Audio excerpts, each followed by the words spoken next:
to the HCW YouTube channel. My name is DP, or Dan DePreezy, whatever, and I will be your host for this UK Indie show review. I'm DP, as I said, and with me is the guy who attended the show himself, in the flesh, well, virtually. It's RateWrestle. Hello, Rate. England lost in the World Cup. Nothing is worth reviewing.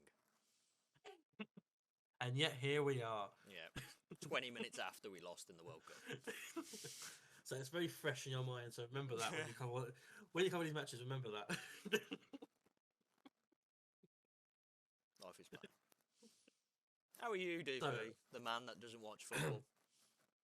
I mean, I watched part of the match. I didn't really watch all of it, but I had no feelings towards it. It was all right, and I'm all right. I feel much better. I didn't have any feelings towards it. What a scumbag. Anyway, let's get on to this review. I look like I've been crying. I haven't been crying. I don't know what's happened. Do you need a minute? I probably do. I look like I'm tearing up, and I don't know what's happening.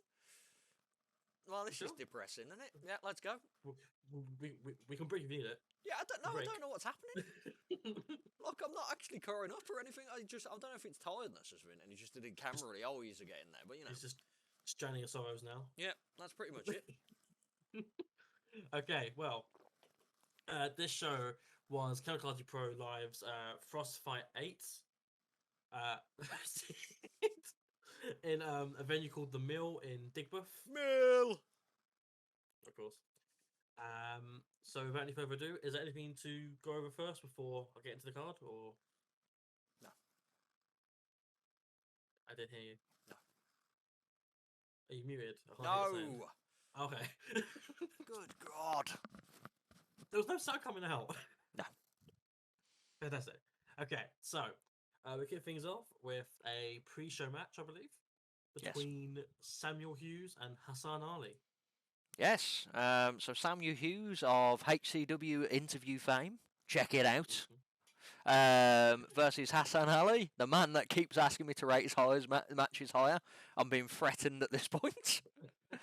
So this one was a bit of an odd one, so I kind of knew slightly in advance of it, but you know, we have to keep kind of stum. And there wasn't much of a crowd during this point because it was like 20-30 minutes into people getting in, so it kind of let it down a bit, the match. Like, it was fine enough. Like, Hassan did really well to try and pump up the few people that were in the area. And Sam's really good as a heel now, which is great. Him turning as a heel. Fergus was working the crowd outside. They kept doing that. Let's do it for Prime spot. You know, because Prime. Good grief. Hassan's definitely got better in the ring. Samuel, like, his heel work's gone very, very well. And it ended with, and I loved it, with a kick to the dick.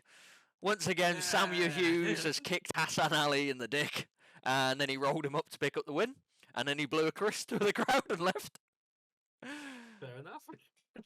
I rated 2.5 stars. It was I think if there was a bit more crowd in, there was a bit more pump, it probably would have got a bit higher. But I feel like they were trying to work a crowd that wasn't really into it, due to that it was just they were starting. Yeah, but I think it's always a good thing to have a little match to sort of warm the people who are there up. You know, rather than have like the whole like silence or like whatever. You know. Yeah. I don't remember if it was kick to the dick or because there was another kick to the dick later in the night, so it might have just been a low blow. But either way, he hit him in the dick.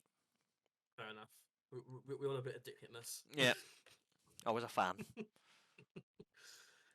So we move now on to the main card of the show. Yeah. And I believe we kick things off with Go on. Hateness is greatness. Yeah. Tate Mayfair's, of course. Yeah. And one of my boys as well. Okay, so this is about all my boys between Tate Mayfair's and one half of Sunshine Machine. We're repping the mark right there. Sunshine Machine, TK Cooper. Yeah. And I got to see it. Yes. You were good about this, yeah. So Tate came. We'll get to the entrances first. So TK did his usual entrance, but Tate came down, and there was a guy, which I think you saw on Twitter, with a Tate Hate Club sign. Tate walked up to it and punched it. Then, like, first time I've seen Tate Mayfair, but I love him. Like the crass of him is unbelievable. How much of a giant like knob he is. But yeah, tightness is greatness.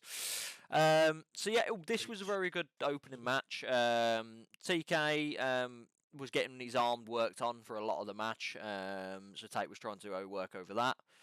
There was some funny spots. So basically, the TK kept putting Tate on. He was doing the backdrop onto the guardrail, so Tate was landing on the area you don't want to land on. And then he would roll in the ring, distract the ref, and the fans would shake the barrier. And then he did it the other side. He did it the other side, and before the ref could get distracted, Tate literally went, "Don't get distracted." And then he got distracted again, and it happened again. This was like overall, it was a very good like there with the ball shot. Of the amount of times I ripped balls in my notes here, I just realised because that was a spot and I was getting really rolled up. Tate did a few good moves. He's got a really good like people's elbow kind of thing going on, which is like a handstand elbow drop. Yeah, the cartwheel elbow. Yeah, so good. TK is always good in the ring. He didn't hit a headbutt that I remember, which is really surprising. I believe Mayfair tried to hit him with a headbutt, which obviously that was never going to happen. But it ended up with TK winning with a roll-up out of nowhere. And Mayfair lost his first ever Kamikaze Pro match. Is tightness great for us? Who knows? Greatness is always greatness. Yeah, we're getting sponsored. You know. But yeah, I really enjoyed it. I rated it 3.25 stars. It was a very good opening match. Tate's character works great. His wrestling is good as well. TK is always fun to see in the ring, and obviously it was just a fun comedy kind of match at the start of the show. Yeah, fair enough. I've got to ask, did Tate do his usual opening line?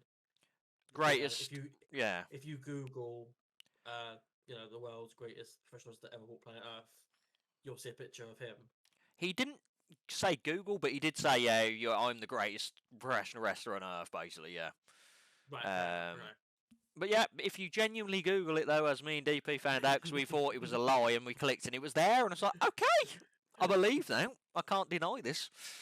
Yeah, it's trueness.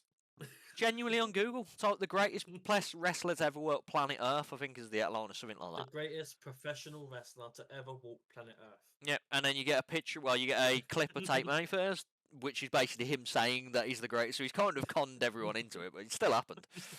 But yeah, good opener. Fantastic. You'd love to hear it. So following from that match, we move into the first title match of the night, which was for the Kamikaze Pro Tag Team titles between champions The Bled, Clint Margera and Luke Douglas, taking on the 0121, Dan Maloney and Man Like DeReese. Yep. So this was the first of the double duty for the 0121 lads. And they were facing the Bled. So the Bled have been a long-reigning tag team champions. They're pretty much the hated group of Kamikaze. Preppy like rock metal music blasting, like their entrance music just literally is like. So it's a complete opposite to 0121. So it started with like 0121, complete brawl outside. Everyone was battering everyone everywhere. Dan Maloney was throwing his chops, which were loud as balls. Clint kept trying to chop Dan Maloney, and Dan Maloney was just walking at him, and he was just going, oh, fuck. Just like that. Then it broke out into an actual normal tag team match. It was the typical, they were beaten down on the face. You had the few hot tags in the matchup. Dan Maloney's well over, and obviously he's loved in Birmingham because, the 0121, blah, blah, blah. This ended with, it was like a distraction, so I can't remember the exact, I think it was Luke pulled the ref, or Clint pulled the ref. DeReese was on the top rope, he went for like a jump, and Luke kicked him in the balls. And then they ended up picking up the win via that kick to the balls. Yeah, it was an enjoy match.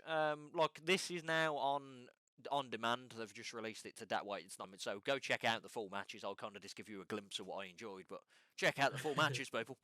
I rated it 3 stars. It was fun. Fair enough. So it wasn't as good as the opener. Yeah, it Because wasn't as good. taintless is Oh greatness. god, I knew we fell into that then.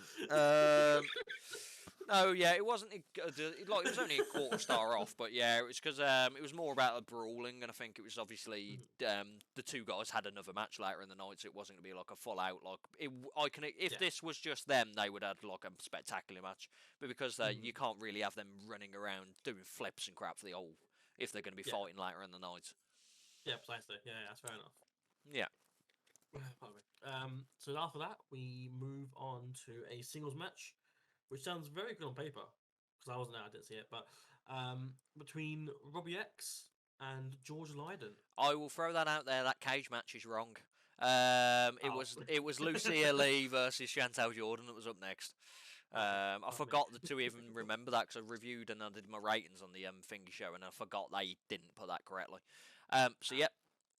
But this one looked good on paper as well. Yes. Yeah. So Lucia Lee's kind of turned the page in Kamikaze, where she was pretty much like she was hated, but now she's kind of a fan favourite kind of thing. Chantal's obviously through the moon with people. So this started out as like a Chantal is the relentless champion, but the title wasn't on the line.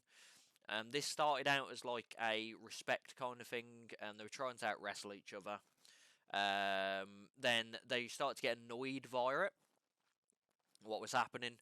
And then, but I can't remember. I think Lucia Lee injured a leg during the match, not like they were working on the leg, and then it just ended up insanity. The strong, like they started kicking the crap out of each other, like just out of nowhere. It was just like, oh, this is calm, and then Chantal kicked her in the leg, and I was like, okay, and she kicked her, and I was like, oh god, it's happening. Just absolute wailing at each other. Battering each other at this point. Like Lucia, she hit like a full-on knee in the face, which looked grim. Both girls were just absolutely battering each other at this point. The crowd was properly into it. And then Chantal ended up picking up the win with a usual head kick. And she picked up the 1-2-3. I rated 3 3/4. I really enjoyed it. It was just the strong strikes and battering each other. Both look good in the ring as well. You know, I've only seen Chantal once or twice technically if you count because it was a show with 2 nights. But Chantal's got some devastating looking kicks. Yeah, it's because she had like MMA training, and I don't know if it was jiu-jitsu or something prior to wrestling, so yeah, it's worked for her. That's fair enough. Yeah. And I don't know much about Lucia Lee prior to wrestling, but yeah, her kicks are really insane as well. Like they were going for it. Yeah, fair enough. Yeah, but 3 3/4, one of my favourite matches of the night. Banger. Yeah, sounds like it was, honestly. Banger after banger. Something I'm going to check out, I think, on VOD when it comes out. It is out. Yes. It literally is out as we're recording this. Fair enough. So moving on from that, are we on the next? Yeah, match? The one you mentioned there. You can do that again if you like. I'm not editing it, but you can do it again. Fantastic. So following on from that match, we have a match that I have not seen before. Robbie X and George Lydon. Yeah, it looks good on paper, I'd say. Probably does. Yeah, it does actually. Yeah, you're right. Yeah. Yeah. So George Lydon, the Kamikaze Pro Live champion, versus Robbie X, who was known as Mr. Kamikaze. He's the only Triple Crown champion. So he's won everything in Kamikaze that's going. And he's obviously the king of the cruiserweights at the moment, Robbie X. This was really good. So it's pretty much your insane flips, everything is happening kind of match. So George Lydon got absolutely mauled by Chris Ridgely in his previous match. He got a bit more offense in this, but it was still Robbie X was pretty much mauling him for a lot of the match. But George had like the heart of it. There was some insane like flip kicks where George on the top rope and Robbie X does his back flip kick and oh good grief. Yeah. There was Canadian destroyers. George Lydon hit a gotch pole driver out of nowhere. Absolutely going hell for leather. Like, do you know when you can't really write notes because you're just watching insanity? Yeah. And then it ended with Robbie X hitting. I think he calls it the X-Mation still, which is like the lethal injection kind of handstand into the ropes and then the cutter. He picked up the win. I rated that 3 3/4 as well. Really, really good matchup. I liked it as much as the other match because it had different aspects. So like the other match was just full on, let's kick the shit out of each other, and this one was more of like your agile kind of like spectacle match. But both very, very good. It's good to see Robbie X back in Kamikaze because he's not there as much as he used to be, and obviously Georgie Lydon's flying right now. And check out his interview. Yes, do that. Yep. Is it safe to say maybe that George has, or maybe potentially like stand at sort of like one foot out the door in Kamikaze because he's sort of done it all there? No. Fair enough. He hasn't won any title on the main show. Fair enough. What is wrong with you? Bad journalism. Bad journalism. Yeah, he's the dojo champion. I thought I must have misheard you. I thought you were saying that earlier. No, he's the dojo champion. Yeah, he's only had 2 matches on the main roster. Come on, Blader, calm down. I thought you said something else. That's fine. Yeah. Never mind. Bad journalism. Alex Carners would be proud. That's this ammo now, isn't it? It's ammunition. Yeah. Oh well. Move on. I believe would have been an interval by now. There would have been an interval by now. There was an interval. Intervals happened. Yeah. Yes. Okay. Anything to note there, or I don't. Oh, Eddie Dennis took pictures in the ring. fair enough. Really. that was the interval, and I was busy speaking with my mates. I have friends. How dare you? Yeah. Outside of this podcast, I have people. Hello, Malcolm. And Malcolm's friend. I can't remember his name. Hello.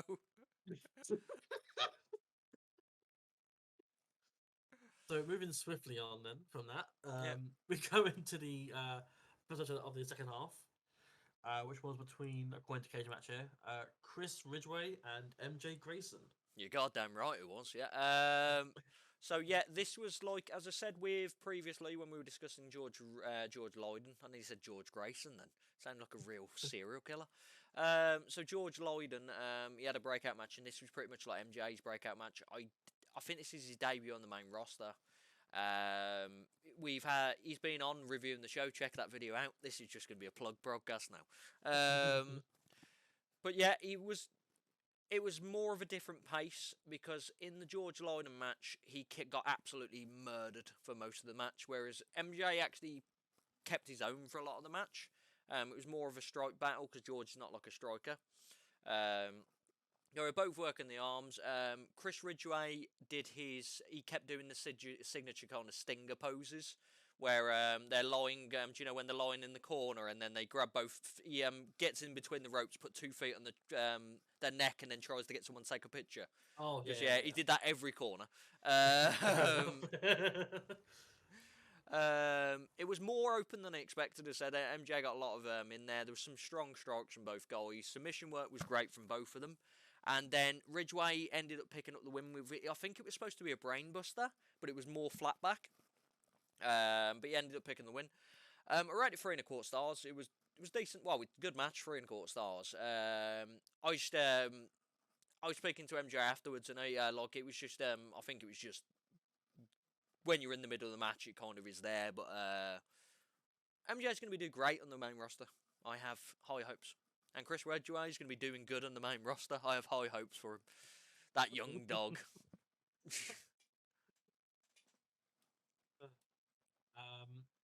So following on from that one, we went to the next match of the night, which is the penultimate match of the night between A. Dennis and one half of the 0121, Dan Maloney. Yeah, returning Eddie Dennis, a Kamikaze veteran from years ago. Obviously, with NXT UK in progress, he wasn't really around that much. And Dan Maloney is pretty much Kamikaze through and through as well. This was just a smooth match.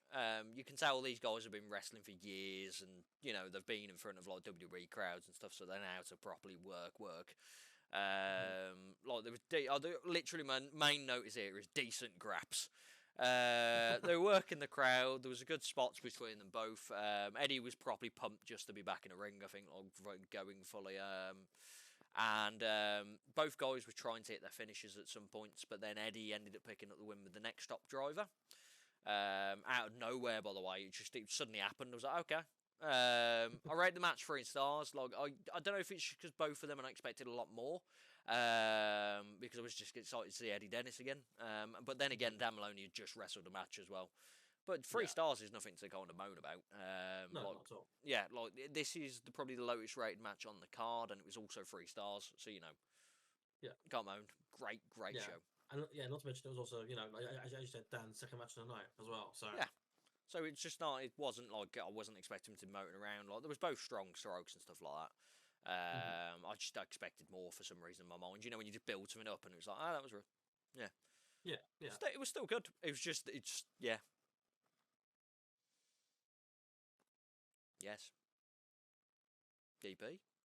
Of the main event of the night, which is for the vacant Kamikaze Pro title, we have Sunshine Machine, Chuck Mambo, taking on one half of the 0121. When I say 01, you say 2-1. Yes, then you need to say 01 again. 01. 2-1. 01. 2-1. Greatest team, TK Cooper, Sunshine Machine. See, I can love them both. You still get the song wrong. Greatest team, TK and Mambo. Mambo, Sunshine Machine. You're gonna be alright. Next stop driver. Are we happy now? Very. Pow! It's Leaf for the. Okay, I'm going into Dan Maloney now. So yeah, this match was insane, and I rated him. I'll give you my rating before I even go into it. I rated 4.5 stars. It was just stupidly good. Jesus. Like Mambo, obviously, I wasn't surprised, but a lot of people surprised. Mambo has not got hair at the moment. Yeah, this was just insanity. Like both guys were going for it. Like the amount of near fall finishes were unbelievable. So my mate Malcolm was cheering on man like DeReese, whereas I had a slight soft spot for Chuck Mambo, so I was kind of cheering on. Like Malcolm kept going, "It's for the good of the company. DeReese needs to win."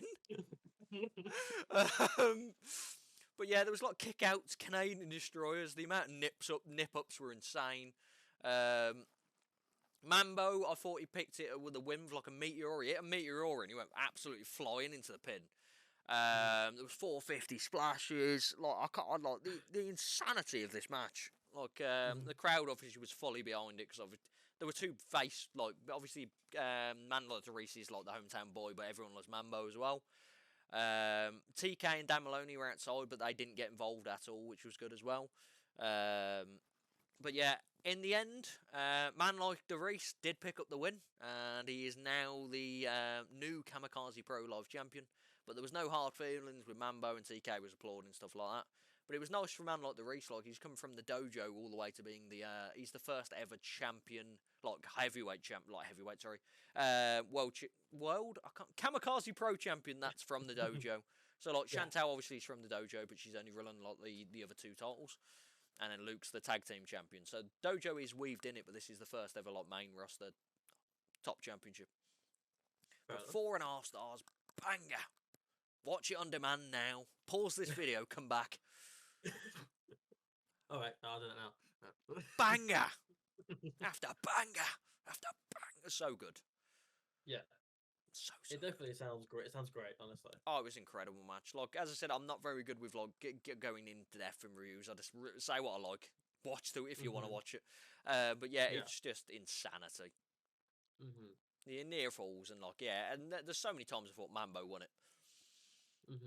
Yeah, I mean, and that's always a good thing as well when you're able to join the audience like that and make everyone believe that this is the end, this is right now, happening right now. Yeah, and then have that last ditch kick out sort of as well. Yeah, it happens so many. Oh god, so good, so good. Yeah, got a lot of a good kick out. Yep. So following up from that, I believe that's it, right? Following up from that, I believe that was it. Yeah, that's a good segue in there. Yeah. I know, right? Yeah, hosting of the year you are. I'm getting used to this still. Yep. I don't do this often. Yep, and you probably won't be doing it for much longer anyway. But yes, that I believe, brings an end to this indie show review. It does. Fantastic. It was a great show. It was a great show. Let's discuss how. Yeah, top for bottom, great show. Kamikaze's back on a roll. Like they've had a bit of an interval since there's been a few months due to I think it was venuing issues, but hopefully they're back fully in control now. You got to say this was a card with no imports, just Kamikaze people and Tateness. You know, so did Tateness add to the card? Who knows? Always. God. Well, it seems like you had a really good time. Yeah, it was alright. Yeah. That's it. So with that in mind, follow our socials. They're somewhere on the screen, or they're going to be in the description below. But that brings an end to this show, to this podcast, and I've been DP. This has been Ray. Yep, let's like and subscribe to the channel, people. Come on. I had that, didn't I? No, you just said the socials are on the right, but you know, well, it's fine. It's okay. You'll get there, DP. This is why I don't do it late normally. Yep, and this is why I don't edit, so people can see the failure. Goodbye, everyone.